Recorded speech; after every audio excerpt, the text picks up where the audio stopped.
Ladies and gentlemen, how are you all doing out there? It's me, Lady Infinity Champion of the WCP, and I'm joined today by a very special guest, Steve from hashtag SCW, the wrestling channel. How you doing?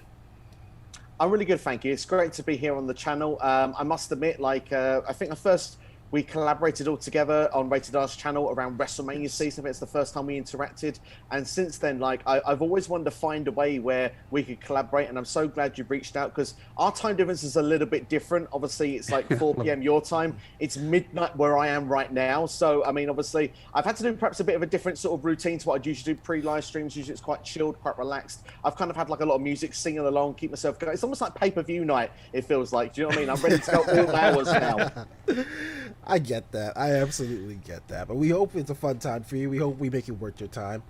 And Always, definitely. and of course, we've got the Sorcerer Supreme of the live stream, Zach. How are you doing today? I am brilliant. I am so happy to have you on, Steve. Yeah, we had a lot of fun WrestleMania weekend.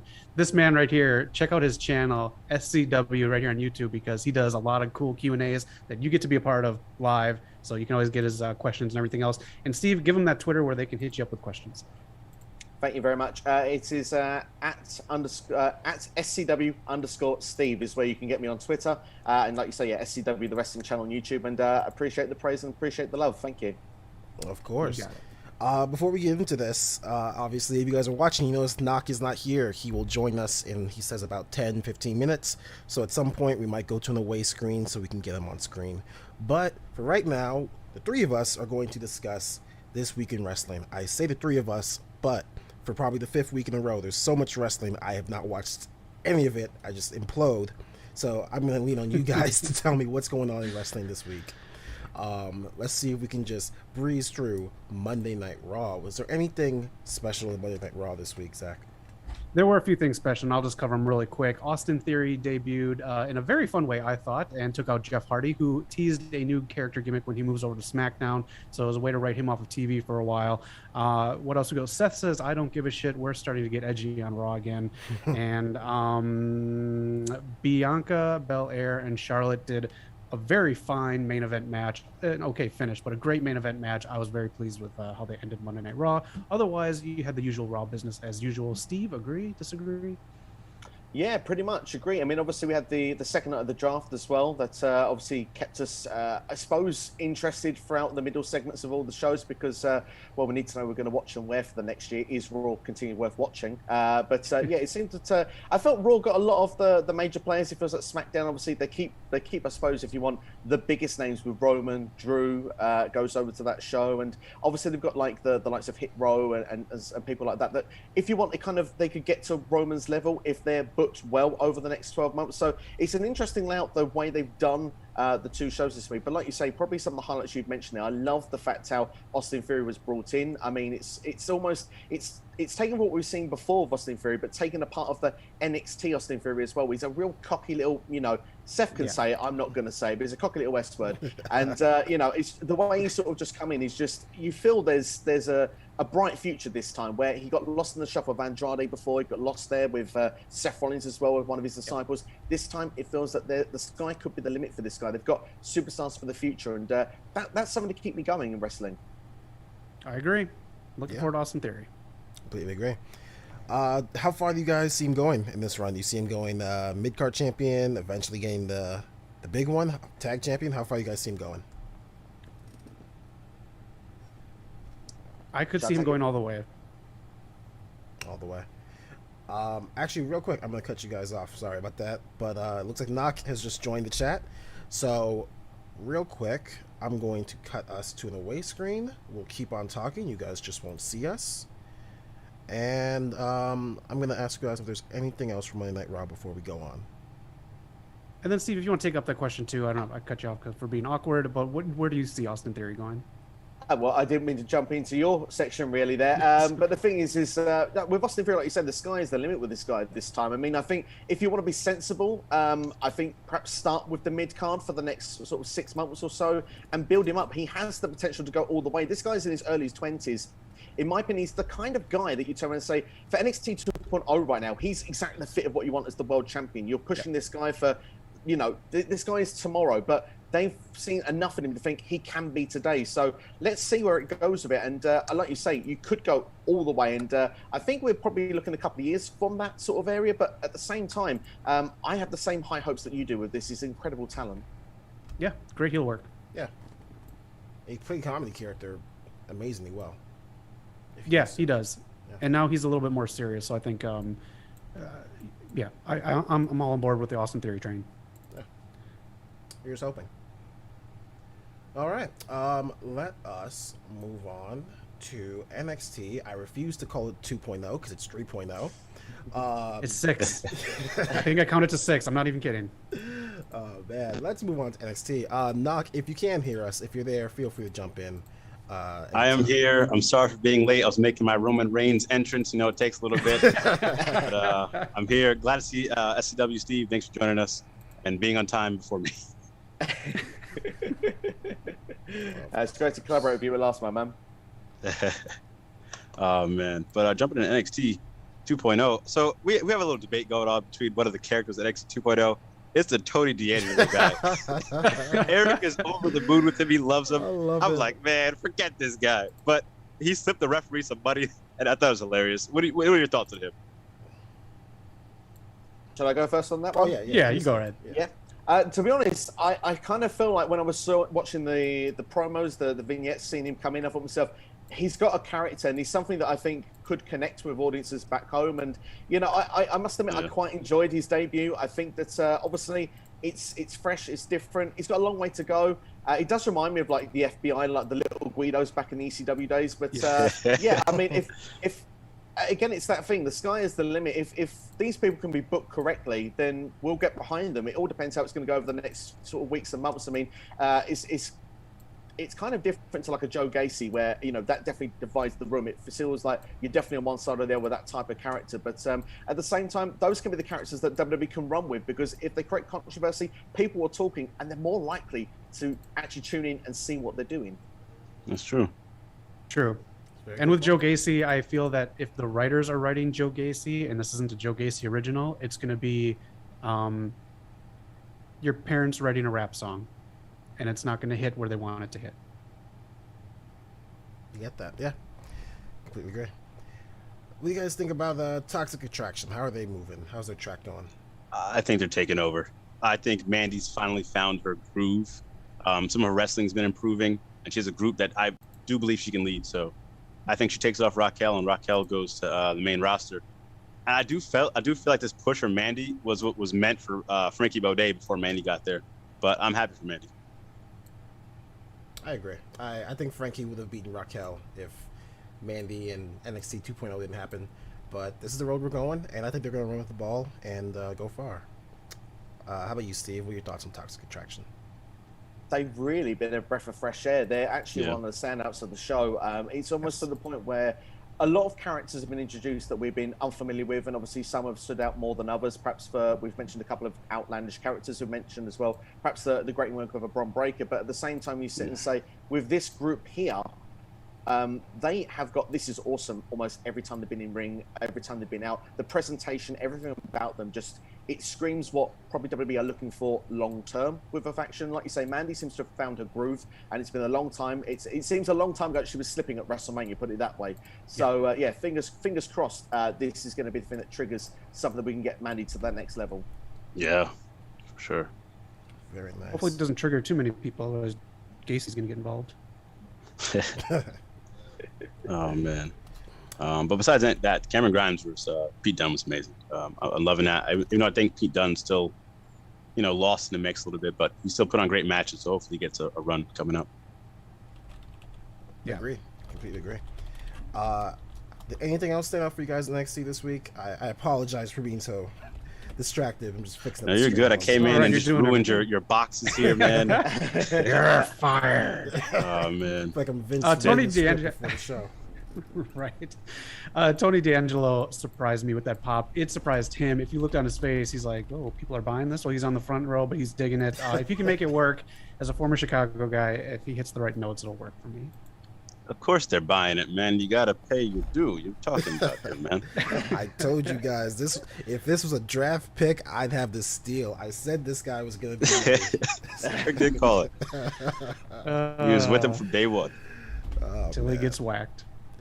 Oh man. It's funny we say that because later on we will have a discussion. We're actually gonna have a couple discussions. We're gonna question Steve, pick your brain on wrestling, and we're gonna talk about gimmicky wrestlers. So it's very, very cool that this is going on right now. That we can look at this guy and see it's working. Yeah.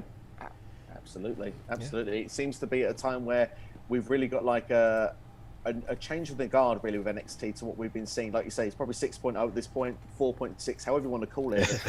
It's kind of like, it's doing something completely different, but I do think it's refreshing. NXT was getting stale. I think it suffered in the pandemic without its fan base. Definitely. And the direction just completely went off the course. So it's different, it's wacky. I'm still not a biggest fan of the multicolored logo. I would have preferred something a bit more that's easy on the eye rather than feel like I'm getting a migraine every time I watch the show. But at the same time, apart from that, I do think that NXT is heading in a better direction. It's a shame that the ratings aren't reflecting it, but it is. I think at the same time, though, you have to go with it. If you find something that works, keep with it, and people will come in. It's like I'm going to go a slight tangent, if you don't mind here. No, I'm going please to call it out. I watched a F4W Online video, I think, earlier today or something like that, and Dave Meltzer was at Smackdown, and he was complaining, or not complaining, but was more or less saying something along the lines of some of the people when he was live in attendance at Smackdown left after Roman Reigns had been on and they missed Edge, and it's like, well, if they knew Edge was going to be around and it wasn't a surprise, people may have stuck around. Now, okay, people may stick around because they know he's coming, but at the same time, if you keep knowing everything that's going to happen, you're not going to, come in the long run. We're not going to increase things for the long run. The surprise element is everything about wrestling. You look at AEW, they surprised us with so many different things all the time. And that's the thing that makes you think, well, I can't miss that show because I'm going to miss something that's going to happen. So the people that went home from Smackdown, if they were in attendance and they went, I'm going to leave before the show airs, before it finishes, sorry, you think, well, hang on, next time you're going to think, well, no, I need to stick around because something might actually happen that I need to stick around for. Yeah. Mm-hmm.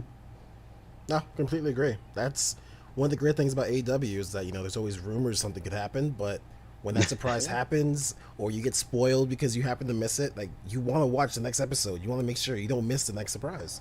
You're absolutely right. Completely agree. And it's the fan base too. A lot of WWE is still the global market, which is families, kids. It's not the rabid wrestling fan. It's the I'm going to sit down. I bought my ticket, which is way overpriced, and entertain me. It's not the rabid wrestling fan who appreciates the moves and everything else. Right. I think once we get to their next pay-per-view, I don't know if it's gonna be another takeover or whatever the next pay-per-view will be, and you start seeing these people really work, it's gonna start catching on more. That's all I need. They have so much potential. So much potential. That's right. Halloween Havoc. That's gonna be like a special episode, right? It's not. I think it's a special NXT. I don't know if it's actual like the Saturday pay-per-view that they used to do. No, it's an NXT, and we get Braun versus Ciampa. Yeah. Yeah. Okay. Do you think we'll get War Games?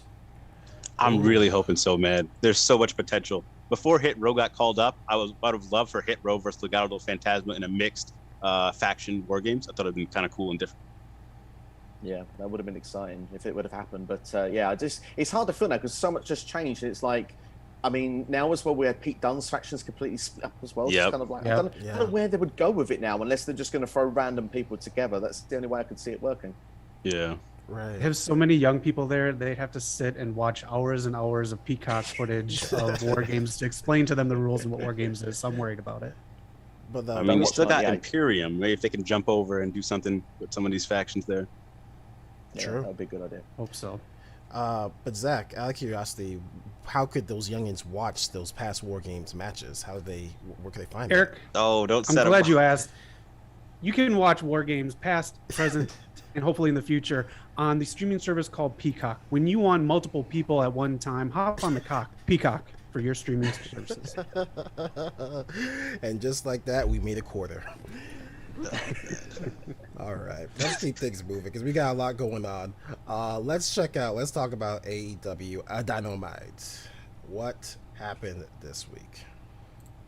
Man, like the Kembe Mutombo Sarita Deeb jumped up and blocked Hikaru Shida from getting that 50th win. I'm loving this direction for her. She's so good in the ring and a nice heel turn to give her an edge. Like, I love when she's just smashing someone's knee and putting her finisher in. Sarita's on fire, man. Yeah, fantastic. Yeah, that's good for her. Loved it. It's good direction. Coming off multiple injuries, give her an edge. Who knows? Maybe she'll be the next TBS champion. Yeah, I can see. There's a handful of girls. Her, Thunder Rosa, maybe Jade. Yeah. Speaking of which, TBS title. What do you guys think about the design? How's that sitting for you? I seen someone say it kind of looked like the old WWF title.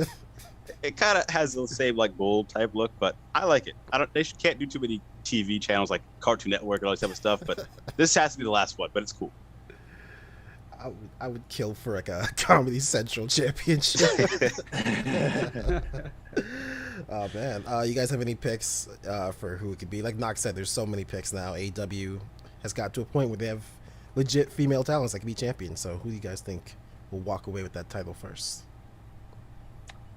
I mean, for me, I had this question on my Q&A this week, and I said Jade, I think, will be the one. I would like to take Conti, just because, again, it's a lot of this potential. But I think with Jade Cargill, when you look at her, there's something about her where she's been picking up win after win after win, and I think it's too soon to put her in with Britt Baker. I think that she's still green. She's not ready for that exposure yet. So I think something like a TBS championship really could just... It has a ceiling, but it has a ceiling to the point when she's ready to go to that next level. So I think it would help her development a lot, and it would keep her credibility for the long term as well. True. Yeah. Nice. Speaking of your Q&A, you called it. You tried to justify other people being the last person in the ladder match, but you kept going back to Hangman. To me, this was the obvious pick, but what did you guys think of the end of Dynamite? We can jump back into some other stuff, but Hangman taking it, I think we all are pretty happy with it. Absolutely. Yeah, it was awesome. Yeah. I thought everyone got their shine. Obviously, this was on pay-per-view. They got a little more time, but in that short period of time they had in the main event, I thought they really worked. Dan Pac took a bump with that dead eye. Man, it was a good match. It was exciting for Dynamite, especially the anniversary, the second anniversary. Yeah. I mean, what a pop for Hangman. He is the guy now. He is the face of the company, and he takes it off Kenny. He's gonna run with it. For sure. It's time. Yeah. It is, and I'm glad it's a homegrown guy that's going after him. Mm-hmm. Exactly. Because besides, I mean, it's Ambrose and Jericho did a great job with the strap, but it'd be nice that it's a homegrown, like proof that AEW works, their system's working. Yes. I gotta ask Steve, is this American Top Team storyline working for you with the Men of the Year and Inner Circle? Are you excited about this at all? Or? I was hoping I wouldn't have to. Could dodge this question. To be honest, I mean, the thing is with Dan Lambert, I mean, his words and the way he sets a promo is decent. The problem is that I saw this in Impact Wrestling years ago, so I kind of feel like we're on the same vibe. We're now introducing like these MMA guys in slowly. The Men of the Year are kind of the thing that makes it a bit different, and I'm a big fan of both superstars individually. As a tag team, I was getting into them. This does, I suppose, give them a different level and a different sort of style to go with, but I don't see them getting to any championship runs anytime soon. And I don't know, I'm still, I suppose, a man of where I was previously. I miss SCU and I miss the North as those tag teams. So I kind of, I don't know, there is disconnect in places, but the 6-man should be fun on Rampage. And if I'm not mistaken, it probably will get the main event slot this next week. It's My Jericho, hope- so it's gonna. Yeah.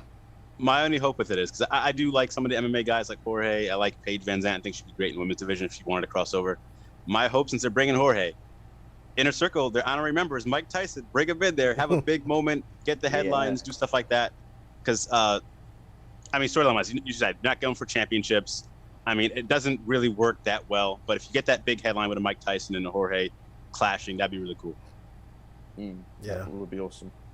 And as Eric and I discussed on our fantastic Rampage watch along, the main event for Rampage is the kickoff show because it brings the crowd energy, and that's what they want to start the show. So the main event is the first match. So if it's Egomaniac Jericho music hitting first, then we know that's the main event. Yeah. Do you guys think? Sorry.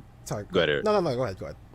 Do you guys think they can continue doing this scheduling of you go to AEW, you're gonna have to watch the dark shows, then Dynamite, then Rampage? It's like a pay-per-view every time you go, which could be cool, but I can see it draining some of the crowd. They don't. It's weird because I don't think it justifies. I guess if you buy a Dark and Rampage, if they package that together, I can see it. But all three of them together is just way too much. I would agree. But I was gonna say, as you're gonna learn, Zach and I are not fans of Chris Jericho. We've got issues with his ego and some of the stuff he says online. But hopefully this works out, because this does have potential to be a storyline that could really get AEW in the mainstream eye, like, you know, really push them forward. Yeah. I mean, these guys don't know what they're talking about. They don't like Eddie Kingston. I mean, they don't like TNA. You want to get into a really quick knock? The TNA Impact Wrestling? No, don't Knockdown? start. Please, no, don't Don't get me started. No, please don't. The punk promo. The punk promo. Oh, the punk promo. I loved it, man. Yeah. Let's see what You can say your these piece, guys say your say, piece. man. I was going to say, Steve, I did not like the punk promo. Knock really liked the punk promo. What are your thoughts on the punk promo from Dynamite? I think it's fine. I think the thing is with CM Punk, he almost knows himself that he's almost like just coming out and getting love every time he goes out. So there is a portion of, definitely the wrestling community anyway, that is starting to tie with it. I think we're at the point with CM Punk where we kind of need a program with him now. I think we need to get a bit of sense of direction of, rather than just like, I'm facing Danny Garcia on Rampage, which is fine. I think it was a great match with them too when they fought on Rampage. Yeah. Matt Sydal next week, that'll be fine as well. But a part of me really wants to see those feuds with like MJF, with Adam Cole, with Kenny Omega. That's the level I want to get to. And if it gets to a point where, I don't say fans will turn that they will turn him heel instantly, but maybe that's a trigger they might want to look to do something like 6 months down the line, so CM Punk can keep fresh, and then that way they can say, right, okay, now we can take on the Hangman Pages of this world, because CM Punk can be almost like, well, look, I came back and I took all the love, and just like a typical wrestling, you know, you think yourself that you just want everything, and all of a sudden I'm not enough for you anymore, and now I'm going to sort of take up your favorites instead. So they have many different ways they can go with it. So for the time being, I'm quite happy with it. I think they'll continue with the babyface thing, and I wouldn't be surprised if it was added to the World Title Eliminator tournament. Ooh. That'd be crazy. Yeah. I mean, I one thing I'll give him the plus side for doing these matches is that he still trying to get back to like where he was before, you know. So just wrestling exhibition match is a good way to get him back in shape. Because he's getting better. His Daniel Garcia match, like each match, he gets better and better and better. But yeah, I'm starting to think he was really working us for that Darby Allin match. I think he actually is in great shape. I think he was just working it. If that's his idea of a work that we need to talk to.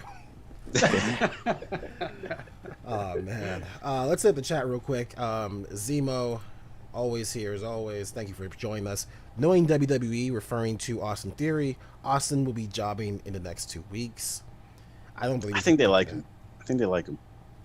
I mean, I thought they liked every other call up, but you know, call up history has been iffy. Yeah. But we'll see. I do hope that he does well this run. Supersonic X. Good evening. Good evening to you, sir. I'm excited for Paige to win, as am I. And Zemo, your message is blocked out, buddy. I can't see that one. Something forever. Who knows? He was telling you guys you need to start watching TNA Impact, man. That's great stuff over there. Aye. Alrighty. Unless you guys have one more thing you want to talk about Dynamite, let's try and keep this train rolling. Anything else you can think of? We can keep going here. Yeah, we're good. Sweet.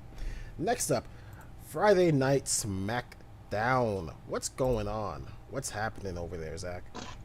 Season premiere. Big Time Bex put up one of the cringiest logos I've ever seen, but one of the greatest openings from women I've seen in a long time. And then we got the kickoffs for the King of the Ring and Queen's Crown. Sami Zayn and Finn are going on to the next round, and Zelina Vega beat Toni Storm, and Carmella defeated Liv. I was going to say this for news and rumors, but this was changed at the last minute. Liv was supposed to win, and there are a lot of wrestlers, not just women, and a lot of writers that are upset with how the women's division is headed. Jeez. Jinkies. Did they Mustafa Ali her and tell her before she walked out the curtain that she was going to lose? Because everyone thought Liv was going to win. Like, that was like, you know, right. I thought she was going to have a deep run. Yeah. Yeah. That was off. Other than that, Naomi's feud with Sonya is coming to the Super Show next week on FS1, unfortunately. But Sonya Deville is getting back in the ring. That is big news to me. And yeah, that was a pretty good SmackDown. Nice. Yeah. Anything jump out for you this episode, Steve? Yeah, I mean, the only thing for me, as you mentioned there with the women's stuff there, is I was not keen that the men's matches had like 10 minutes each, and the Queen's Crown matches had like a combined about 3 minutes of action. Roman's ring entrance was longer than their matches combined. That tells you everything. Insane. But yeah, I hope that that's going to improve when the draft takes full shape, because obviously I can't see Charlotte Flair having 1 minute matches on SmackDown when that takes shape, and obviously with the likes of like Liv Morgan and Carmella and Zelina Vega all going to Monday Night Raw, I imagine they'll get more TV time and more chance to sort of I don't know, season the craft, particularly for someone like Liv Morgan, for example, who could probably get herself to the next level on that show. But for SmackDown itself, I think the show was decent overall. And yeah, I mean, obviously we've got a Hell in a Cell match now that's basically for a reason, not just because we've got a pay-per-view coming up. There's actually a genuine feud that warrants Hell in a Cell. So yeah, I almost had to check that it wasn't 1998. Oh man, see when they try to make a storyline, it just makes sense. Just go with the flow here. Exactly. Completely agree. Yep.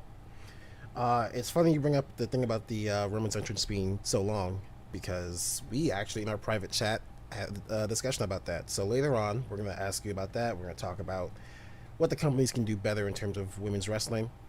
But for right now, I think we're good on SmackDown. Anyone got anything they want to get off their chests? I just want to say, Zemo, man, we really care about you. He says TNA forever in the chat. My guy, you know what it is. See TNA everywhere I see TNA. Everywhere I go. Steve, every episode, I love Knock, but every damn episode, it's TNA, right. Impact, this, that. But he's right. I was at the store the other day, and I saw TNA as well. There were employees there stocking the shelves. So you're right, Knock. That is not true. There. But while you're bringing up the chat, CM Punk versus Eddie Kingston, I'd watch that feud. Zemo says. Oh man. And promos. Supersonic X. There's way too many heels on SmackDown. This is why Asuka is going to SmackDown, where she destroys heels in a heartbeat. This is why we all missed her. We do miss Asuka. She's amazing. Yep. Definitely. All right.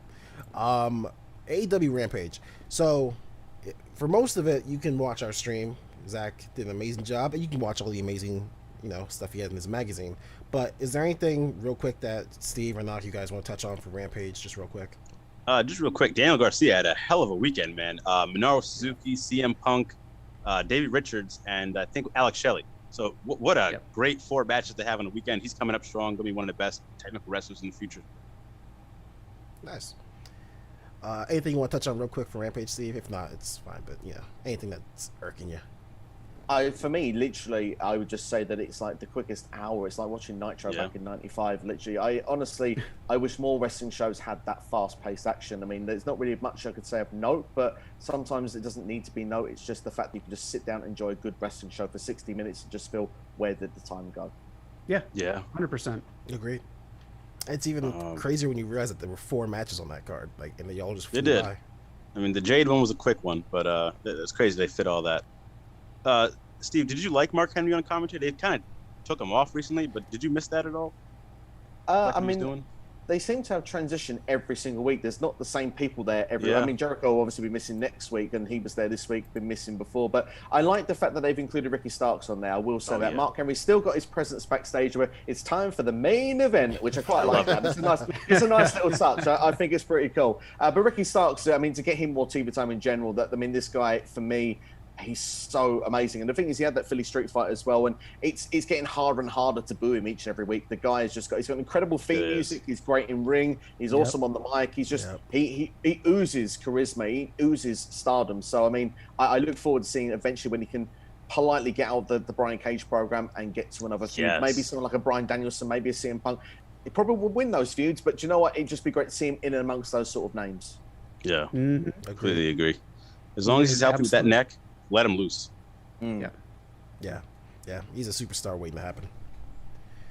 Well, all right. Zach, what's going on in Ring of Honor? What's happening? Ring of Honor. They're picking up steam again. They're supposed to have fans back, I think, starting this week. So hopefully the next TV tapings. But we had SOS defeat Castle and Draper. A 3-way match for the women's. They're doing a multiple match where winners face each other for a number 1 contenders matchup. But Angelina Love and Alizé lost to Doudrop. Excuse me, Willow won that, so she's going to move on and fight the winner of next week's. And also in the main event, the OGK versus Bandito and Rey Horas. Very nice. Man, Bandito's super exciting. I love him. He is. Yes, yeah. He's. I hope AEW gets him one day. He's amazing. Yeah. All right. Let's see real quick. I unfortunately don't have the graphic up for you guys this week, but we're gonna take a look at the G1 Climax results. Currently, well, actually, as of 2 days ago. So if it's updated, I'm not too sure. But 2 days ago, Kota Ibushi and Zack Sabre Jr. are the front runners. Kota Ibushi at 5 wins, 2 losses. Zack Sabre 5-1. They both have 10 points. Great Khan, Kenta, Shingo Takagi, and Tomohiro Ishii stand at 8 points. Toru Yano stands at 6. Tonga Loa and Yujiro Takahashi stand at 4. And, of course, Tetsuya Naito at 0 because he's injured. And over at B Block, we've got Jeff Cobb and Kazuchika Okada at 12 points. Evil at 10. Hiroshi Tanahashi at 6. Hiroki Goto, Sanada, Taichi, and Yoshihashi at 4. And Chase Owens and Tama Tonga. Wow, Tama Tonga is that low. That's kind of weird. At 2 points. Yeah. Alright, so at this point, honestly, we might just get Okada versus Shingo again. Because, I don't know. I think my money's going on Okada this time.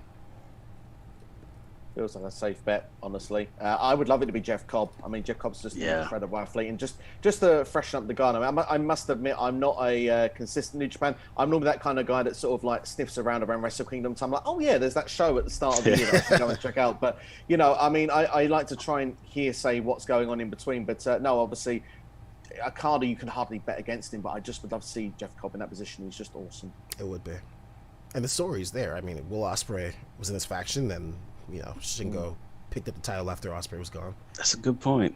Yeah. My only thing with that.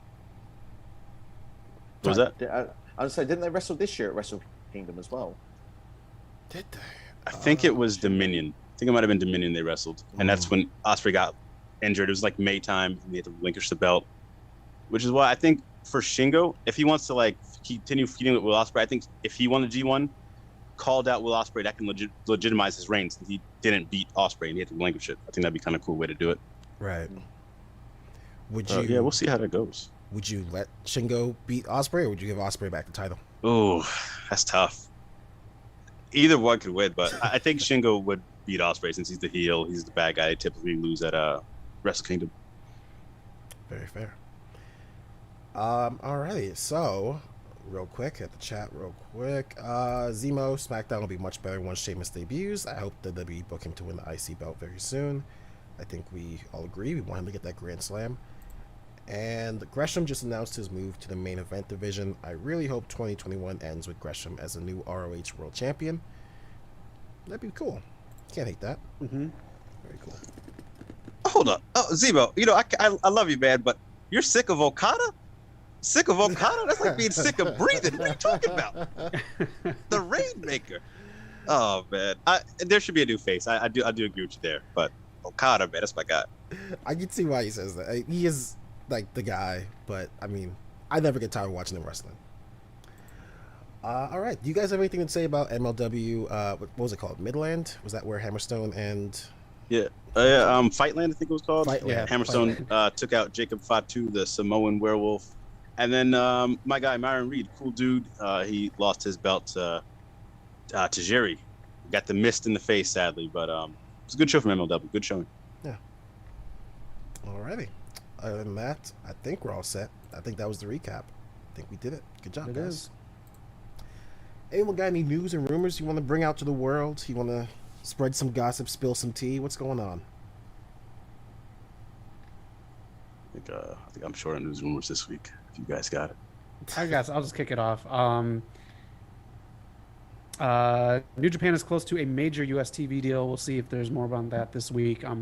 Hopefully there will be. WWE hires ROH's Allison Danger as a performance center coach, and Ken Doan as well. And Reggie Parks unfortunately passed away at 87 from COVID. He is considered the king of belts. He created the WWF Winged Eagle title and belts for UFC, WCW, AWA, and Shimmer as well. Let me just read two more, and then I'm going to get Knox's opinion on the rest because he knows more about it. GCW announces a show at the Hammerstein Ballroom that will take place January 23rd of the new year. Escape the Undertaker debuted on Netflix. Eric, how was it? It was very good. It was a lot better than I thought it would be. Okay. It showed the New Day could do anything they want. They can act their ass off. Steve, Yeah, you guys, do you have Netflix at all? Yeah, I have Netflix. I haven't got around to seeing it yet, but I definitely will give it a bash at some point. Okay. Me too. I'll get around to it. Yeah. And let us know in the comments or the chats real quick. Obviously, we can't show it, but if you'd like to see us do it live, just our reactions, then let us know. Yes, for sure.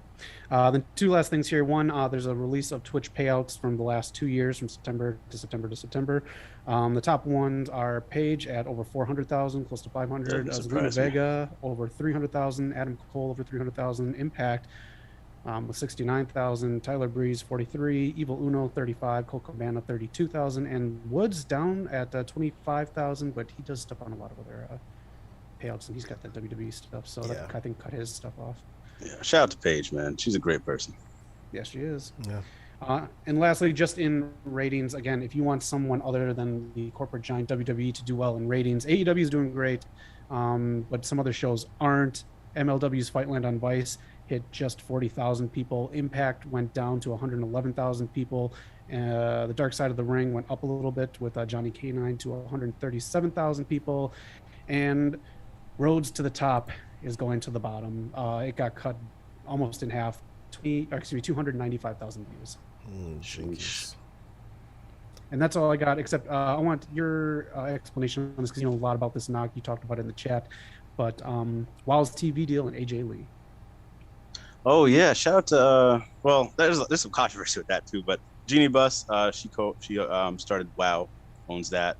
They signed AJ Lee. She's coming there. She's gonna be ring announcing as well for each of the shows. But she's a backstage producer. I'm sure she'll be doing some training with the girls. And I guess they're looking to build the current champion, the Beast, who me and Eric saw live. She's amazing. She truly is the Beast. But it's gonna be her versus Tessa Blanchard. That's where the controversy comes in. I don't know. It seems like they're kind of ignoring the whole Tessa situation and just trying to not address it. But yeah, I don't know. That's tough. They even released a shirt with a "I'm nuclear" for Tessa Blanchard. So I don't know. There's a lot of stuff there, but I'm happy for the women getting a TV show. They signed a deal with Viacom CBS. So there's a lot of talented women there that'll come up. Thunder Rosa was there. She was there as Serpentine and one other character. So some talented women that are already established go through there, and some women that are just starting out. So WoW is a good experience. We've seen it. Me and Eric again saw a few shows. It's just some of that controversy, but beyond that, happy for AJ Lee and happy for their TV deal. Yeah, them having AJ Lee is gonna be great for them. She's Yeah. a writer. She can do anything. She can really do a lot of things. So she's gonna be a great figure to have back there. Yeah, I'm glad the pandemic didn't hurt them, because I know like last time we were there, maybe before the pandemic, 2 years ago or so, they were trying to really put on a great show, because I think some people from Netflix was there and they're hoping to get a deal with them, but turns out they got it from CBS instead. Yeah. Goes to show you, folks, in life, sometimes you might not get the thing you want, but sometimes you get something better. If Viacom is better, I don't know. But actually, you know, Zach, your news did remind me of two things, and they both have to do with Evil Uno. So in the Twitch report, I believe Evil Uno does make a nice chunk of change. I'm sure it's probably around like Xavier Woods makes, so he's on that list somewhere. Which is funny because his YouTube account actually has less subs than us, but he's also Shots too. shots. I'm about to give him some praise, but I guess also because he does the AEW Games channel where you can catch he's Adam big on Cole that. and Evil Uno playing Resident Evil 6 or no Far Cry 6. Sorry. And also Roads to the Top. People noticed that there was a shot of I can't remember who it was, a heel getting coached by Cody, but in the background you can catch Evil Uno with his mask off, and nobody notices. Wow. So if you want to I see, can't imagine what he looks like. Say it. If you want to see it, then watch He's Roads to dashing. the Top. You gotta watch from start to finish. Oh God, come on, Eric. I already have to sit through Raw. All right, Steve, do you have any rumors, anything you've heard circulating? It's okay if you haven't. It's more news rather than rumors. I mean, it seems that I may be dividing the room with a bit of news that's broken the last 24 hours with the Inspiration, the Iconics will be bouncing. Yes, around. sir. Yes. So it's good to see they got the opportunity. I think they'll be great for that tag team division over there as well. That would definitely give an injection of life, if you want, into them, because they just seem to be like WWE breaking tag teams up left, right, and center. The one as well was quite interesting was Tony Khan coming out with the supersized Smackdown we've got next week, which is going to be 2.5 hours on FS1. In comparison to the usual 2 hours. It's going to clash with Rampage for half an hour. Yeah. So they're going head to head for the first time, maybe the first time, if I'm not mistaken. I think so. So, yeah. and Tony Khan's more or less said, like, I'm looking forward to showing that we're better than SmackDown, which I think upset a lot of people on Twitter, but then he sort of clarified those words a bit later on and was like, I don't think he was talking about ratings and such, but it was more talking about the actual TV product. So I don't know what your guys' thoughts are on that. I go ahead. No. You got it. I like it, man. Call your shot. Yeah. And I think the way he does it is like, it's respectful. You know, he's not saying anything crazy. And he even talked about like Eric Bischoff reading off Raw spoilers back in the day and stuff like that. Yeah. I think the way he does it in good taste, I feel like. Yeah. I like it. It is a commercial-free half hour that is going on FS1, but it's FS1. They don't really get ratings anyways. So I like it. I'm into this shit. I dig it. So Yeah. It's controversial. I like the idea that why not tease the idea of, like, you know, we can be better. It's a great opportunity to actually just, I don't know, get your name out there a bit more. Now, this guy thinks he's better than WWE or whatever, for anyone that may be casual. And let's see. I mean, some people watch both shows, so there might be those people that go, well, this SmackDown is all right, but it's not doing it for me. I'll switch over to Rampage. I mean, let's be fair. Do you want to watch CM Punk against Matt Sydal, or do you want to watch the main event, which I suppose could be Becky Lynch and Sasha Banks? Ooh, that's tough. Right. oh, that's easy for me. But this is the biggest. I think this is the biggest channel flipping. I think this is bigger than anything really that happened during the Wednesday Night Wars. I think they're really both going to go. I think this is harkening back to the Monday Night Wars, where you are flipping back and forth. So we'll have to keep an eye on the breakdown next week when they show the quarterlies and everything like that, because that's going to be really interesting. Yeah, and at the end of the day, you know who wins? The people watching, because this is great. WWE can't slack off. They put on a great show to compete. Yep. Competition is great. So Doc, you know who really wins? The advertisers, that sweet ad money. yeah. Yeah. Well, all right. That's the week in wrestling. That's the news and rumors. Steve, you're a superhero, because we talked about the inspiration in the chat and we completely forgot for this podcast. So thank you so much for bringing Listen, it up. I didn't forget. I was about to shower them with praise covered up. They chose right. Yeah. But let's get into our first segment of the show. Steve, so we have a lot of crossover in our subs. I think people who watch us watch you. But for the small minority that don't, tell us about your channel, man. Tell us what's going on over on your side of the world. Thank you very much. Well, SCW, the wrestling channel. I'm kind of more of I try to be as interactive as possible. I do a lot of Q&As. I try and do a live stream at least once every 2 weeks, just to try and get people involved and see what people's opinions are, because, you know, it's good that I give my opinion, obviously, on what things are going on doing a channel, but it's also good knowing what everyone else thinks about it as well. Like, it's kind of that interactive service where someone can say their opinion if I agree with it, or they'll actually get to answer back my opinion as well, which is a good little vibe. I like to do retros as well. I like to just fantasy book, you know, if there's something that's basically a topic on my mind, I like to just get it out there. I just kind of just say what's on my mind really a lot of the time. And I mean, thankfully some people come and check out the channel, which is really cool. And if anyone else wants to come along, then please feel free to check out the video, and hope you enjoy it. For sure. I think you got a nice community built there. It was really good stuff, those videos you do. It's Q&As. Definitely does. Yeah. What led you to, I guess, choose doing Q&As over just regular videos? Because we'll try and do live streams, and sometimes they're hard. Sometimes the length can be killer. Sometimes the chat might not be so favorable. But what led you to say, okay, this is what I'm going to do, live Q&As repeatedly? Honestly, I started my channel many years ago, and when I first started, I was like, it was an era of wrestling where I kind of wanted to just sort of give my fantasy book in my take, but obviously when you first start off on YouTube, you don't really get views, if that helps. So I kind of was one of them people that kind of got lost in the headlights and was like, oh, what gets views? And all of a sudden I'm starting, you know, I was working like late nights as well, so it was kind of on your time zone. So when news would break, that's it, a video would go out. I'd be up to 6 o'clock in the morning throwing a video on, but then I realized I was like literally draining myself as well at the same time. And I'd watch a few other content creators, and I will give one a shout out, which is a bigger content creator, but it was Aaron Riff, the No DQ, and he used to do a Q&A service. And I used to think, but that was the stuff I wanted to do. That's what I got in for. And I took a big break from everything I did. I took about, I'd say a good 9 months off of YouTube, and I would just come back for pay-per-views, which was then be about a good year and a half, 2 years away. Came back 2 years ago and I said, right, I want to do things on my terms and how I want to do it.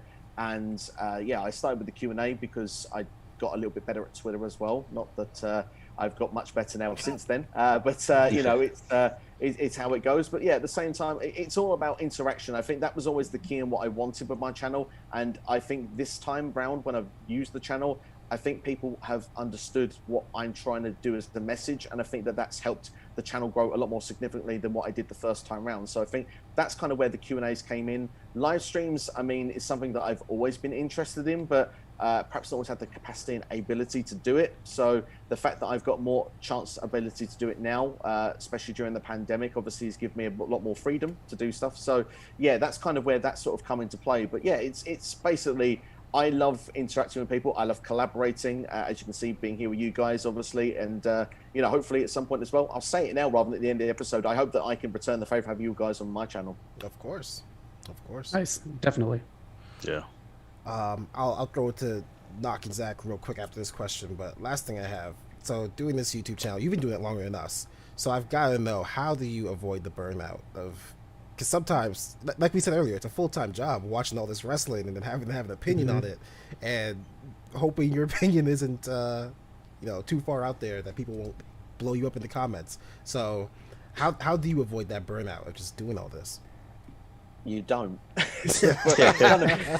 You don't. It literally, there'll be some weeks. I mean, like this last week was draft week. For me, that's a big week on my channel. With the fantasy booking style, that gives me the chance to be as creative as I can. I get to plan the next year in advance and watch how none of it happens. So it's just like, it's one of them things, you know, where you just think, right, okay, the video is going to come out here, the results will come here, and then you get to the end of the draft goes and you kind of go, I'll have a few days off now, and then all of a sudden something will come out and you want to do another video. So I mean, it all depends on how the schedule goes. But yeah, burnout is hard to avoid, but it's all about enjoyment, and that's something that I have been better with this time round to the first time. Because like I said, when you're doing videos at like 5-6 o'clock in the morning, like you're not putting out your best work. You're just you're chasing. That's pretty much it. I mean, I would do like I remember like when the Hardy Boys turned up in Ring of Honor, and it was great for views. It was good for views, I won't lie. But you know, when you find yourself like not sleeping, it's like it's not it's the next day. So it's kind of like you have better opinions as well when you've you know, when you have the full scoop of everything going on. Like it's okay finding out what's happened, but like in giving your opinion on it. But I like being more behind things now. I have a chance to watch, digest, get my full opinion, and then put it out. So I think it's that kind of thing of being patient, and although that's kind of not always easy to do. Right. Yeah. Yeah. Completely agree. All right, Knock, you got a question for him? Yeah. So I think Jackson asked one of my questions. So I just got one. I used to have a segment about like hidden gems. So I'd bring up like some matches to recommend some people, like these guys. A lot of my matches are TNA matches. Is there a match you can give these guys to convince them that TNA is what it is, man? Well, I mean, the thing is, it depends what era of TNA you look at. But obviously, if you can this year, there's been some solid matches. I would recommend, of the pay-per-views this year, Hard to Kill was probably the best one I think they've done at this point. Particularly was the Freeway, which I know Chris Bay and Rohit Raju was in. I believe it was TJP was the third combatant. So. That was an incredible from start to finish Freeway, and it was to the point where, I don't know, you just look at it and like every move was flawless. The pace didn't stop. But I mean, of course, it depends on the style of wrestling you're into. If you're into the flippy stuff, or if you're into the hardcore based or the technical based. I mean, the thing with Impact, there is something for everyone on that show, which is what I really like. You've got Deonna Purrazzo, who's on a level one of her own right now. And I hope that with the Forbidden Door, you get the opportunity, if you're not watching Impact, to see her in AEW at some point in the future, because damn, she's talented. And she's proven it over the last 12 months that she is someone that WWE, I hope, eventually will regret releasing. You've got Josh Alexander, who, let's be fair, in-ring style is just like a Kurt Angle or a Steiner brother, but all right, maybe not the same charisma level, but I think he's the right guy to carry the company. And yeah, I mean, like I say, you've got the tag teams is probably where it's lacking, but yeah, you've got some fantastic in-ring talent. X Division is just unbelievable. I think Slammiversary as well, Ultimate X, the opening match was another one. I'd say if you've got a spare 20 minutes, go out of your way to go and watch it. Yeah, Nice. check it out, guys. This is the first time to follow up on a tag team. This is the first time they've had a lack of tag teams throughout their entire career. they've had so many great tag teams come through there. So it's a shame to see that. And then Steve, just so we can get a broad generalization of your wrestling knowledge here, when did you first get into wrestling? Oh dear, right, okay. You're giving my age here now, Zach. It won't beat mine, buddy.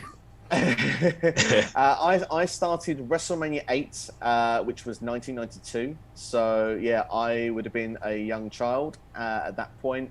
And I remember, for some reason, I was watching No Holds Barred with Hogan and Zeus, that movie. And we had a TV station called Sky Movies. And usually a lot of this wrestling would be on sports channels. But I remember Mr. Perfect coming up on the screen going, "Oh, you know what you need to do after this movie? You need to watch WrestleMania 8. And I just remember looking at my mum and dad going, "Can I watch that?" And they went, "Yeah." But obviously, like, it was late. So I watched like the first maybe 20 minutes of it, and I went to bed, and like I recorded what I thought was the whole show. It turned out I recorded the first 5.5 matches. It was the Natural Disasters and Money Inc. were cut off halfway through.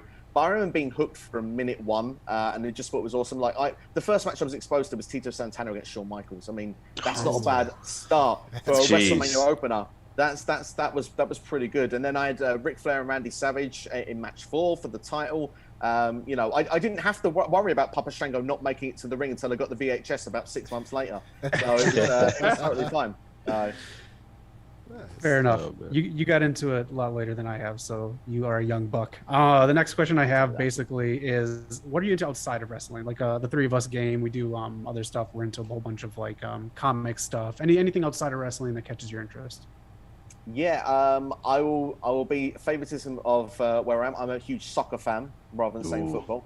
I am, I'm very passionate soccer fan actually as well. So yeah, I enjoy that. I enjoy my sports in general. Love comedy. I enjoy watching movies as well. So yeah, I mean, music as well is a big passion of mine also. So yeah, it's pretty much that sort of stuff I'll probably spend a lot of my time with, and obviously content creating, because that's another little hobby but passion of mine also. Nice. I just got a whole bunch of questions because I'm a nosy bitch. But so just basically, you mentioned a whole bunch of stuff there. If you just want to name off like what kind of music you're into, what TV show is maybe your favorite, and then what's football club you're into.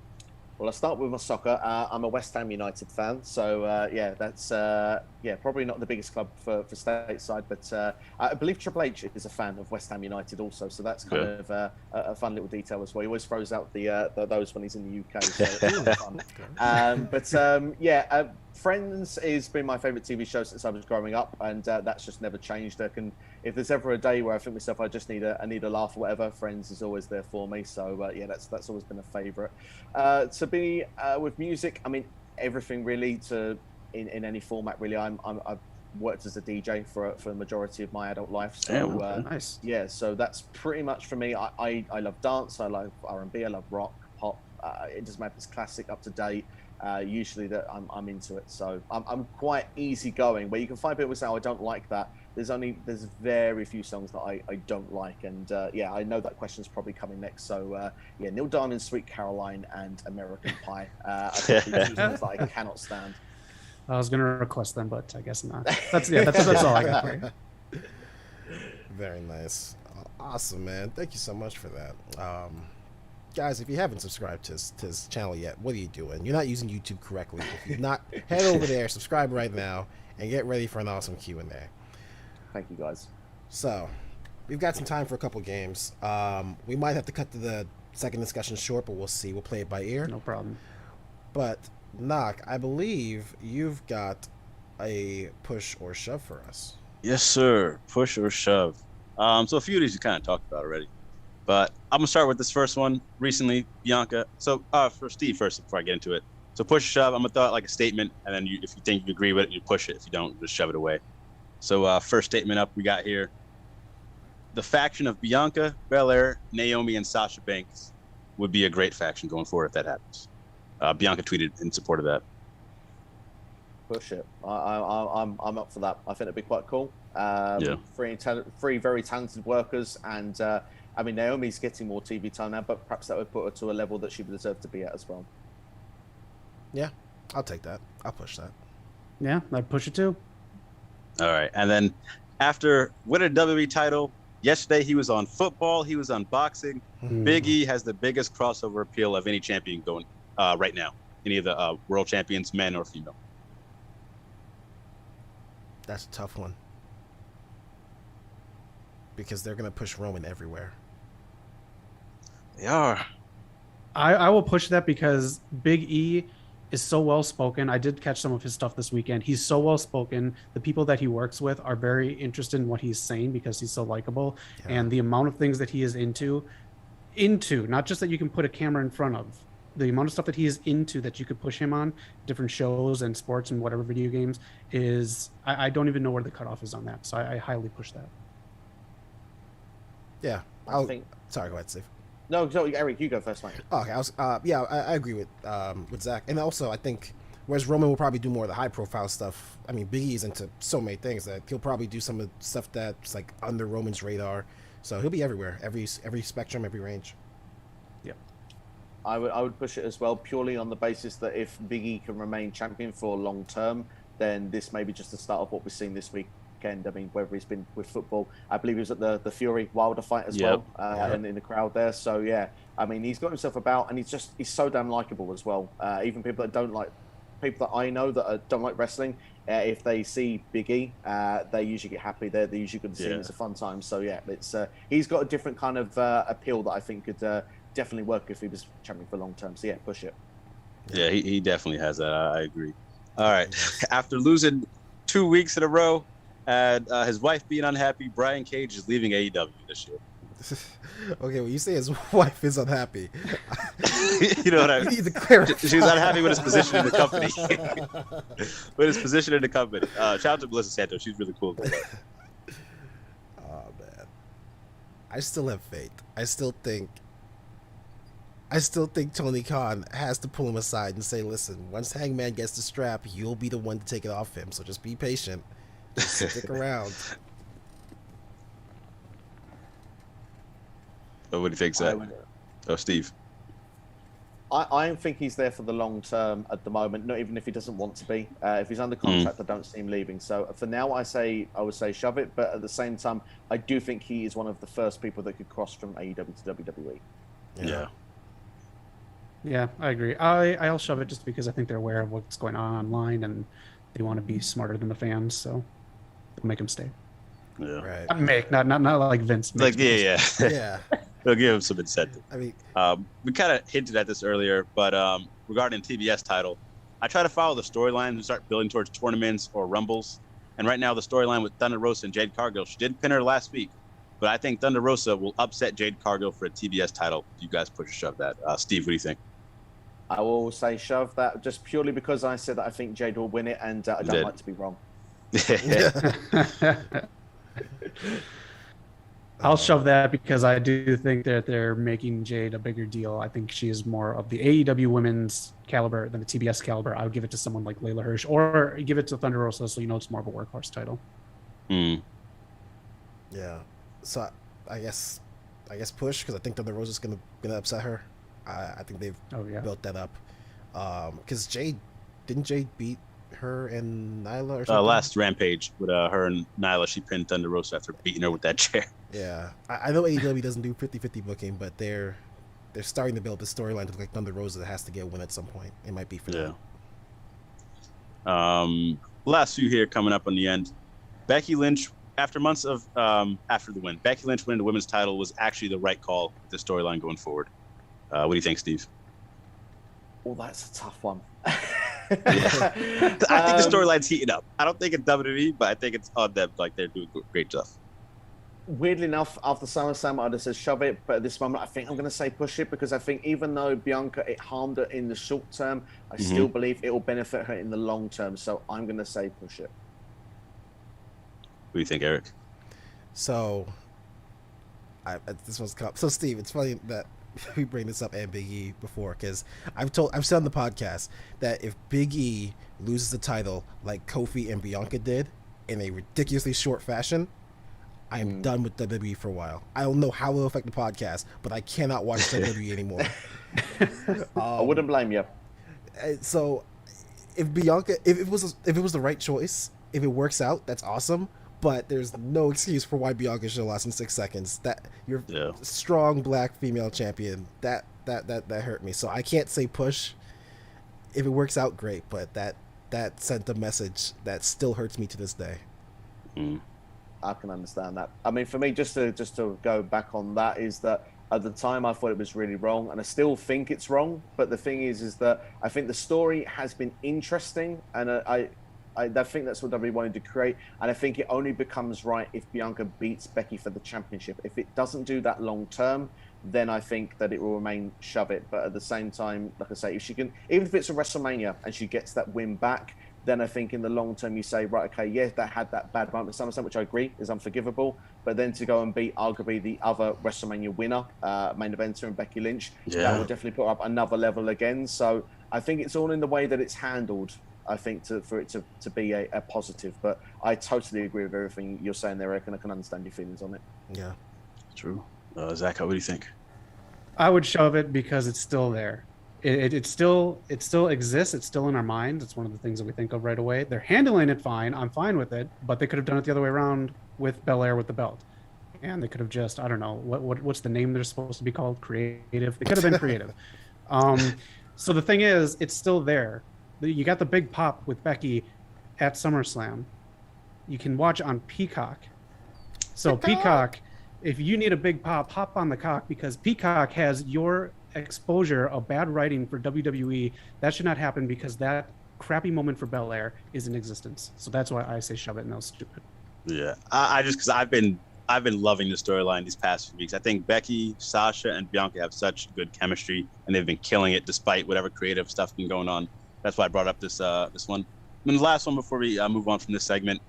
If Hangman wins at Full Gear after a year since he lost to Kenny, this will be better than the original storyline of him going after the All Out. Oh shit. If the Dark Order comes together and supports him, I'll say push it. Because I don't blame. You can't say it's worse, because the dude went away for his kid. Yeah. So I can't say it's bad, but I'd like the Dark Order to be involved in some way. That would be a very feel-good ending for me. I guess I agree. Again, AEW storytelling is just, it needs so much help, because they just randomly stop stuff. This is a life event, so I mean it's a little different, but I mean, I think I'll push it because he looked very happy when he came back. So now he's going to want to do extra good work in the ring. It's not waiting for the baby to come. He's just happy. So I think we'll get the better end of it. Yeah. Yeah, he really got me excited, man. All his facial expressions, like he was just on fire. But that was Push or Shove this week. Thanks for everyone, Steve, participating. Bring it up next week. Very nice. All right. So, Steve, Knock, Zach and I, well, Zach was the brainchild behind this, but he let me I'm so smart. Join him. The Sorcerer Supreme of the live stream, folks. He let me join him. Knock, do you remember when we played the pyramid game where we had to get the other person to say a word without actually saying the word? Yeah. Well, today it's going to be you and Steve doing so. Zach has prepared questions for Steve. I prepared questions for you. Zach, how do you want to do this? Who's going first? So, Steve, I just sent you a list. I don't know if you have the game show $10,000 pyramid by you, but what it is one person will read off something, try to get the other person to say that without saying that word. So, for example, if I'm trying to get Eric to say a word, I'm going to say stuff like, okay, he's a shitty actor. I call him trash bags. His matches are boring. He hindered a lot of heel pushes in the early 2000s, mid 2000s. I just want to go on record with something. Zach, I have no idea what you like or what you love in life, because you know I like John Cena, but I was like, what does Zach like? Does he ever say anything positive about a human being? And I do when I'm in front of a mirror. So basically that's what it is. I wanted him to say John Cena. Right, okay. But you will say anything. I can't say it. Right, you cannot say those words listed. So you guys just want to get through the list right there. All right. As fast as you can. So right. I guess we'll have Knox start. So he's going to try to get you to say certain words. You want to say what he's describing. Oh, I don't have a list. I will. Unfortunately, I'm not prepared as Zach, so I'm going to have to send you word by word. You have your messenger open? Yeah. Okay. I'll try it out really quick with you, Steve. Okay. It's a oh, never mind, that's on your list. He is a big wrestler. It was the 80s. He is on the cover of 2 WrestleMania VHSs. He wrestled Hulk Hogan and got body slammed. He wears a black onesie. So basically, whenever you know who I'm talking about, just spit it out. I know who you're talking about, but I'm not meant to say the name, right? So No, you are meant to say the name as soon as you know. I'm meant to say the name as soon as that. Right? Okay, so it'll be Andre the Giant. Yeah. Exactly. So then we'll move on to the next one. DX rolled into WCW in one of these.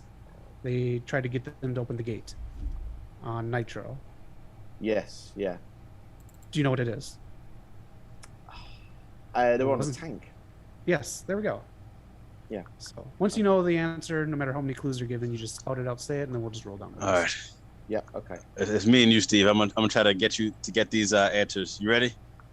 Right. Okay. All right. Give me just All right. one moment to finish Sunday Knock the list. But real quick, this Knock, you want to go ahead and read off the chat for me? Yeah. Let's see what the chat was saying there. Where did we start? Supersonic X. Next fight is gonna be very interesting. Guest Surge. What are you gonna watch next Friday? Smackdown or Rampage? Zemo.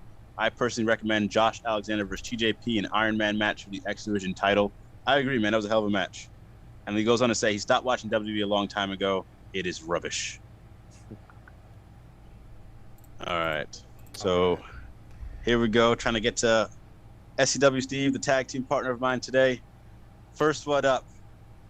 This man teams with The Miz. Married to Frankie Baudet. Joe Morrison.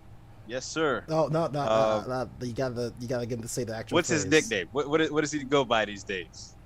America's Most Wanted.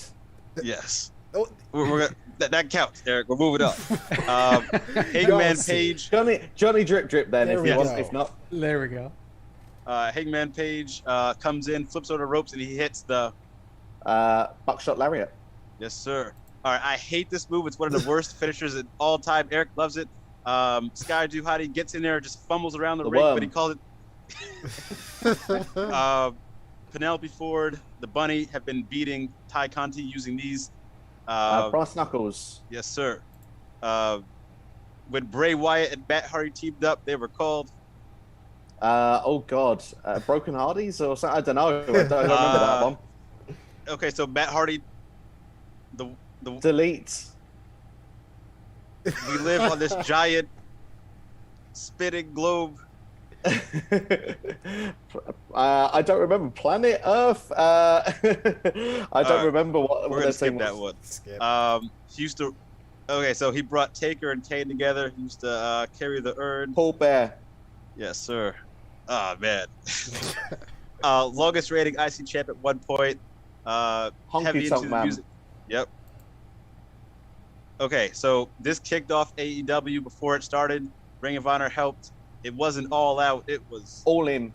Yes, sir. It's not the TNT title. The new one for the women is TBS. Bret Hart's brother. Great Foundation Owen. tournament company. Yes, sir. There actually is a bonus one.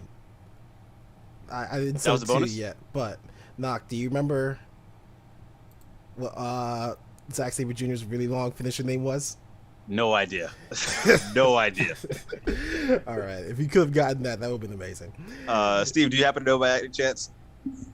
No, I don't. Eric, what is it? Do you It know? was the hurrah, another year. Surely this one will be better than the last. The inexorable march of progress will lead us all to happiness. If you could have There's no way I was gotten getting him to say all that. Oh man! Fun fact: Zack Sabre Jr. just got he got offered to be sponsored by someone because he named a new signature move something crazy, like after a restaurant or something. Wow. So this guy's finishing moves names are on point. But nice job. The one that you missed, Steve, was the Deleters of Worlds. There we go. Yeah. I blocked that error out. I don't blame you. Oh man! Over to you, Zach. Steve, are you ready to try to get Knock to say those words there that I sent you? So I have to now come up with the clues of what these are. Yeah. Yeah. You Okay. can say anything but those words. Anything but those words. Okay. Right. First one then. Worst championship in WWE right now, chased by Drake Maverick. 24/7 title. Yes. This guy main evented SummerSlam 1992 with Bret the Hitman Hart, was a part of the Hart Foundation, had a tag team title reign with Owen Hart, also as a part of with Dynamite Kid as well in the 80s. Sorry, British Bulldog. That's it, that's the one. A event that's returned to NXT later this month. Oh, Halloween Havoc. That's the one. One of the more interesting matches in WWE history. It's a gimmick match. It was Jinder Mahal and Great Khali's specialty. Shit, what do they call that? Punjabi prison match. That's the one, yes. Undertaker's brother? Kane. Yeah.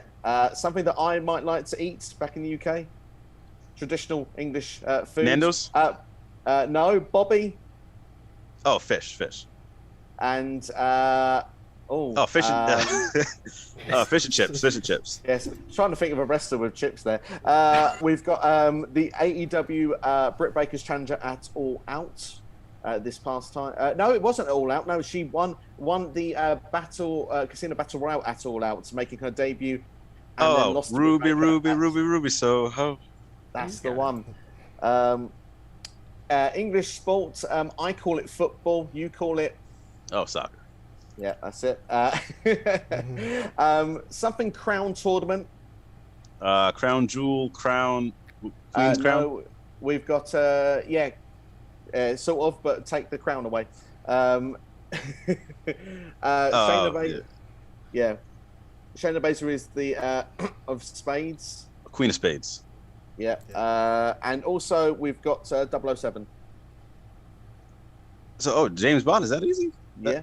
You actually put a James Bond on there, man? Come on, man. It came out this weekend. It came out this weekend and it ties in. And you don't put on TNA Impact, none of them. Come on. Great job, man. Thanks for being my tag team partner there, Steve. Well done. Anytime. Very and Steve, you put Halloween Havoc on there. Why? Because what are you doing this week?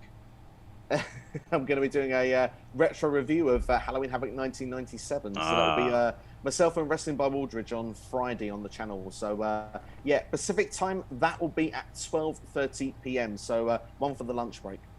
Nice. He does the math on the fly like that. I like that. Very nice. All right. Real quick, Zach, I have to ask, for promo school, will it be something long, be something short? What's the deal here? It's short, 30-second bits. All right, in that case, we got time for a quick discussion. As I mentioned earlier, we were going to discuss characters and gimmicks. Zach brought up a great discussion topic. Should gimmicky characters return? Are they good? Are they bad? We've got the Mafia guy on NXT 17.0. We've got Orange Cassidy is a bit of a gimmicky character. So, straight off the bat, Zach, since this is your topic, I'm going to let you take it away. What's up? So, we talked about this a little bit on the show, and Steve, you're very familiar with it from when you started watching wrestling. They turned Ricky Steamboat into the Dragon. They put a Halloween costume on him, and he started breathing fire, which was actually cool for the live shows. They also turned Tony Atlas into Saba Simba, a character that did not really fit, in my opinion, with him. But then again, we had characters in the Attitude Era as well. We had porn stars, we had Gold Dust, we had pimps, and even today we still have characters. We have Luchasaurus and the ones that Eric just pointed out in 2.0. But this is what WWE really wants to go to. You can tell by how they use the Finn Demon Balor logo in the draft. It is something that Finn doesn't even want to do, but they are going to push it. So basically, are you excited about this? Do you think it can work? Again, Steve and I grew up with people like the Big Boss Man and stuff like that working. It's all in how you sell it and how they act. But what are your thoughts on gimmicks returning heavily in WWE? And do you think it's going to work for them this time? And then I think, sorry. No, I just wanted to start with you, and then it's nice to get these guys' opinions too, because these are young gentlemen right here. They didn't, they didn't fuss with the VHS tapes like we did. So it'll be nice to see their views on it compared to ours. So yes, go ahead, Steve. It was a lot of hassle hitting the rewind button to fast forward through those matches back then. But no, to be honest, I think it all depends on the presentation. Some are going to hit over, and some of them are not going to work. It all depends on how things are going to, work. I mean, Orange Cassidy, for example, is a gimmick that shouldn't work, but got over with the AEW crowd. So it shows the gimmicks can work in wrestling. I think it's just in the way they're done, and I think it's. With WWE, I think this is the one where it's more than the other, is how our intelligence is treated. If we're insulted with our intelligence, like we had with T.L. Hopper or The Goon back in the day, yes. I still to this day don't even know what a Max Moon is. Like, that's pretty much where we're going with it. So yeah, for me, that's my problems when you look with the old school gimmicks that we had. But yeah, when you grew up with, like you said, the Big Boss Man and the Mountie and stuff like that, those were fun. Now's wasn't, but yeah, I think they have potential. Some will work, some will not. Yeah, Mordecai, Undertaker. What's your look on the gimmicks coming back? Because a lot of these you have to go back and watch for the goofy ones. So let's take your take. And also, if you guys want to mention too, as independent wrestlers, would you rather be yourselves or do one of these gimmicks? Okay, so that's tough. It depends. Because like I grew up watching guys like Christopher Daniels be himself, but also play like a Suicide, and like that was kind of cool too. Or like some other characters, or Curry Man, like that was hilarious. But I guess it depends on what you're trying to do. I think Eric could have pulled off like playing himself or playing some type of gimmick. I think he'd be hilarious doing that. Oh, thank you. But for me, I think I would do it too. I would want to stay more. If I could do both, that'd be nice. But I would want to separate it from myself. I want to be like, this is me. This is me. This character doesn't. It's not the same thing. It's a different entity. It's not like a Finn Balor and the Demon. It'd be like, oh, this is Christopher Daniels. This is Curry Man, but they're not the same. So I would do it that way. I think the gimmicks. It's nice to throw it in there because, like, again, you got to have something for everything. So that might not work for me or for someone else, but it might work for this person. Like, what's your name? Almost Superhero. At first, like, that was a little iffy on that, and they kind of dropped the ball a little bit. That's very cool. I'm sure someone's looking at saying that's amazing. Orange Cassidy, like you said, Dan Houston in Ring of Honor. So I'm all for it, man. If you really commit to it, it's cool to see. All right, Eric. Like Steve said, don't insult our intelligence. Yeah. I wholeheartedly want characters to make a return. I think wrestlers we live in a great time to watch wrestling, so I don't want to take anything away from that. But everyone's athletic. I think everyone took the advice of the best characters are just you turned to 11. Everyone took that advice, and I think some people shouldn't have, because now we just have people who they're just Seth Rollins, Mark Andrews, Jason Jordan. They're just people, you know. There's no pageantry in it. There's no cartoony nature, and that's what wrestling, you know, that's what's fun about wrestling. So you bring back the characters. I think a lot of people will have more fun. We won't have as much arguing in the wrestling community because we can just not take it so seriously. But I would love to be a character. I think, honestly, if Knock and I manage to get back in the ring sometime soon, my focus would probably be just to get the basics down, the fundamentals, and just be me. But eventually, I'd love to break out some face paint and be a character. Nice.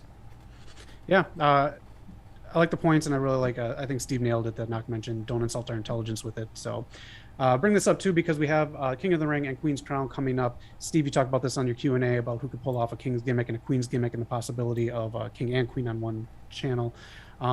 So we are going to draw. We're going to do the tournament. So the three of us are going to draw.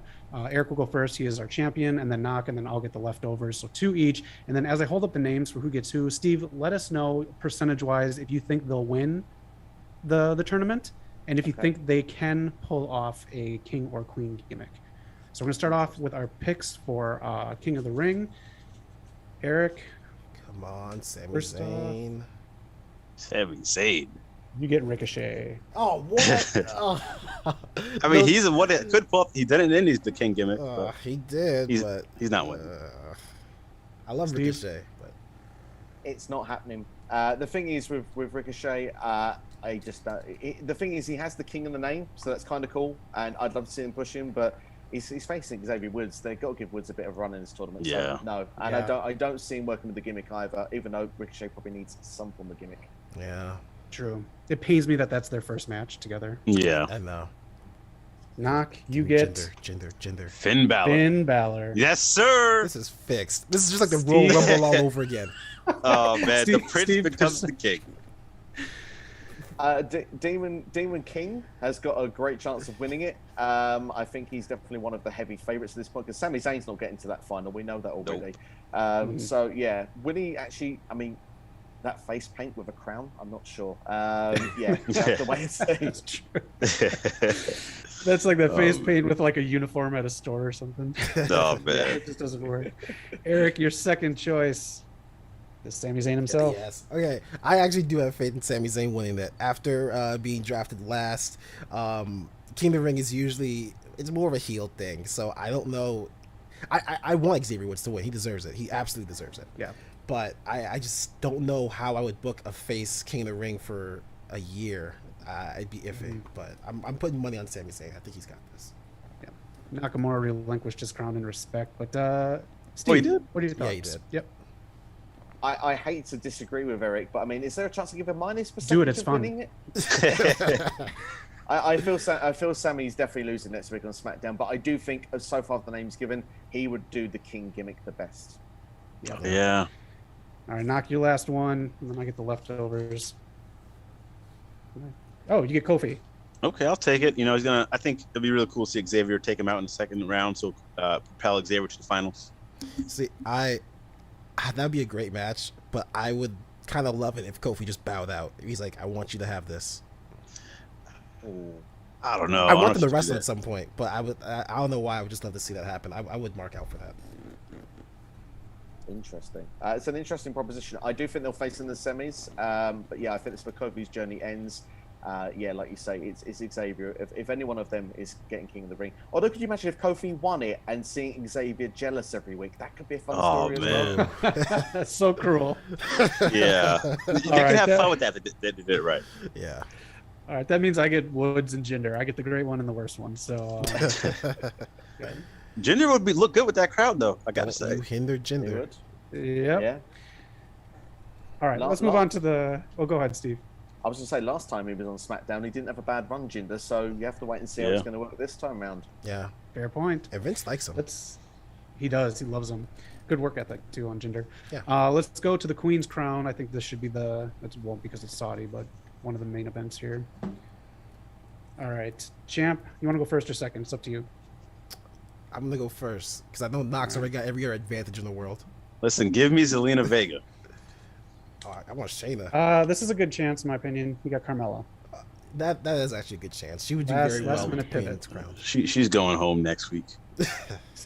Steve, what do you think? I predict she makes the final now. Okay. I think she will make the final, but I do think she would actually do the gimmick best of everybody, and it Yeah. would actually get us away from having to see that stupid mask. Oh, God, He's got a point. Yeah. She just doesn't need it. Zelina Vega. Dana. Come on, New York. Dana Brooke. Dana. Dana Brooke. Hey. I put a question mark on here because on Raw, Baszler took her out. She is now the third person that Baszler has taken out, so she might not be in the tournament. We'll find out on Monday. Woo! So you get if it's whoever. Charlotte. Yeah. If it is. Charlotte Flair. Steve, your thoughts on Dana Brooke or a replacement? It'd be interesting if there's a replacement because Dana Brooke's got less chance than Sami Zayn of winning this tournament. So, yeah, well, especially the Queen's Crown anyway. But yeah, I mean, to be fair, like, yeah, I would like to see a story done with Dana after what they did on Raw this week. I thought that was it seemed very distasteful the way the commentary was done on lack of skills. Very. It was very harsh and a bit unnecessary. But if they can make it work into a story again, then people will care, and that can be a good thing. But yeah, she's not beating Shayna. I mean, if she is in the ring, if she wasn't written off TV before, she's going to be written off this week. Yeah. Mm-hmm. Yep. All right, Eric, your final one. Come on, Is Shayna. Zelina Vega. The fix I'm is going it. okay, so I'm going to the finals. I'm cool with that. Steve, your thoughts on Zelina taking the Queen's Crown? If she was to do it, I think she would be a useful choice because since she's come back, she's not really picked up a lot of wins. But again, I think that she could make the gimmick work. So even though I think perhaps Carmella would be probably more suited to the role of the two, I still think Zelina would be a great backup for the Queen's role. I think that actually is the gimmick. It could work. Mm-hmm. True. Yeah. All right, Knock, your last one is Natalia. Shayna Baszler. Wow. I'm going all the way to the moon. Steve, your thoughts on Baszler taking it? It's happening. I can't see any other result. And what I would say is that I think the fact we've got a second women's match on Crown Jewel, I think is fantastic. But the thing that I think why they got annoyed this week with Liv Morgan losing is because whoever gets there of Carmella and Zelina Vega, I think are tapping out in less than 30 seconds to Baszler in the final. Good point. True. Yeah, especially at that Saudi show where they are sexist as fuck. All right, I have Natty and Piper Niven. Alrighty. No thoughts on that needed. I do love Doudrop though. She's great. Yeah. Yeah, she's great. Great stuff in the UK. All All right. Should be a good match. Yeah. Alrighty. Well, it's that time. We're gonna get into the main event of the show. So every week, Zach, in his infinite wisdom, takes us into promo school. And in the chat, let us know in the comments or the chat the prompt I have up for promo school. But otherwise, Zach, take it away. All right, Steve, do not hold back. Do not pull punches on this, because these two are going to do promos based on your responses. Tell me one thing you love about America. Okay. And tell me one thing you absolutely hate. Do not pull punches. We are tough-skinned. We are Americans, damn it. We take land from people.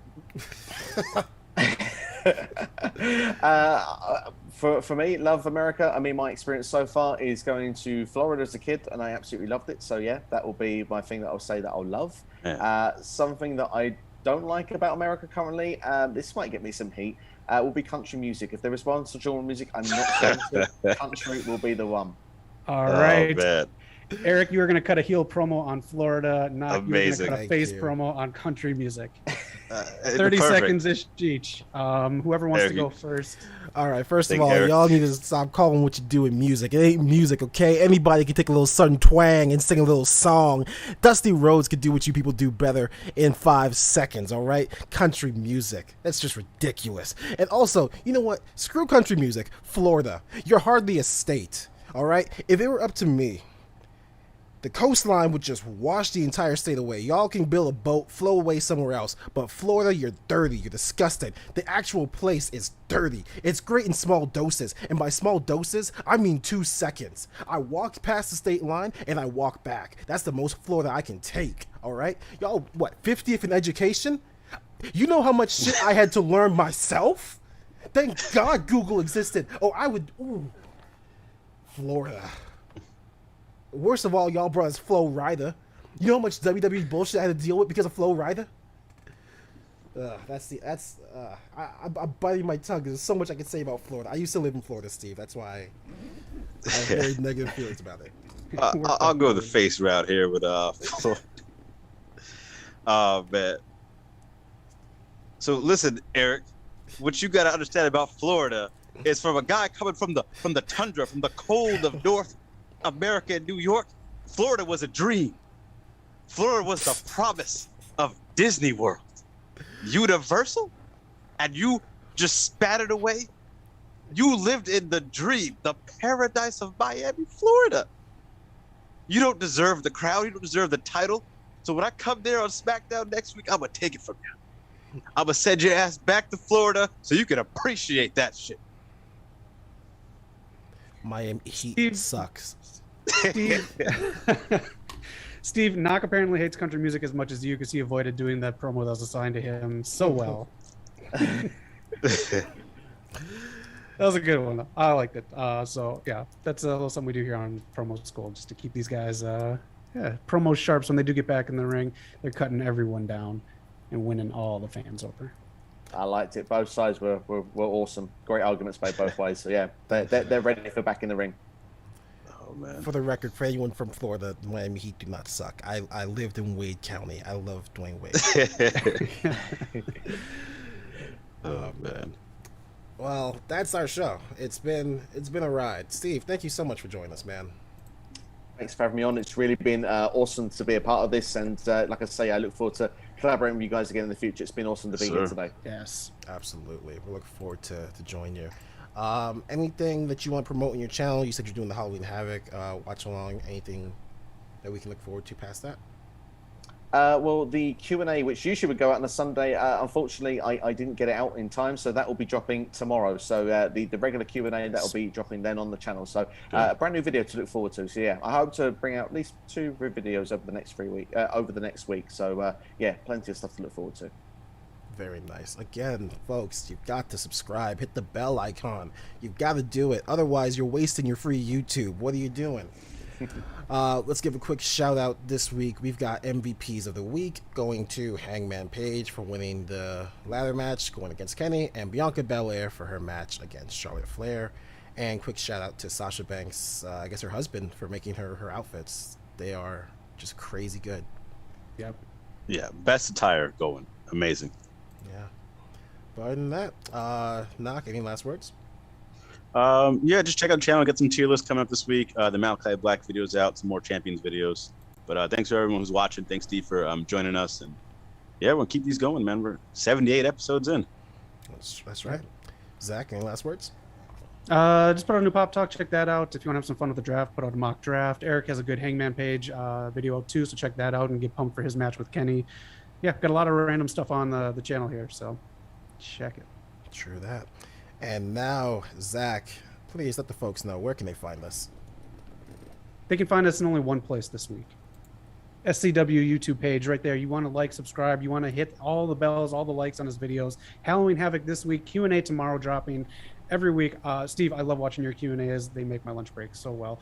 And just thank you again for coming on. SCW right there. Steve, thanks for joining us. Thanks for having me again, man. As I say, it's been an absolute pleasure, and I recommend everyone that's watching this now, if they haven't already, subscribe to your channel. Honestly, always fun content watching. This was so much fun to be a part of. Thanks. Thank you so much. Yeah, we totally forgot to promote ourselves. Yeah. that's why we've been having the same amount of subs. Actually, you know what? Before we do go, I just want to give a quick shout out to our last 3 subs. Daryl Keefe for Gaming, thank you for subbing yesterday. Daryl Ford, 3 days ago, thank you. And EXO does it all, thank you so much. Subscribe, get your name on the stream. Make yourself famous, kids, as JR would say. Peace out, be kind to each other, and remember, when you need to do your cowboy shiznit, always wear your boots. Keep it tight. Peace.